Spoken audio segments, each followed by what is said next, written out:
కాంగ్రెస్ అగ్రనేత రాహుల్ గాంధీని BRS working president KTR X వేదికగా ప్రశ్నించారు. పార్లమెంట్లో అదానీ మోదీ ఫోటో ఉన్న టీషర్ట్ ధరించి నిరసన తెలిపిన ఘటనపై కేటీఆర్ నిలదీశారు. ప్రియమైన రాహుల్ గాంధీజీ అంటూ పోస్టును ప్రారంభించిన ఆయన ఇది ఎలాంటి వంచన అంటూ రాహుల్ ను ప్రశ్నించారు. పార్లమెంట్లో అదానీ మోదీ ఫోటో ఉన్న టీషర్ట్ ధరించడం సరైనదే అయితే కాంగ్రెస్ అడుగుజాడలో నడిచి తెలంగాణ అసెంబ్లీలో అదానీ రేవంత్ వ్యవహారాన్ని బయటపెట్టడానికి తమకు ఎందుకు అనుమతి లేదన్నారు.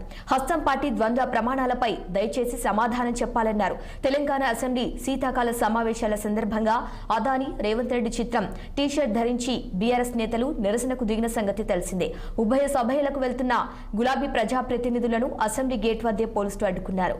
పోలీసుల తీరుపై ఆందోళనకు దిగటంతో కేటీఆర్ తో పాటు బీఆర్ఎస్ నేతలను పీఎస్ కు తరలించారు.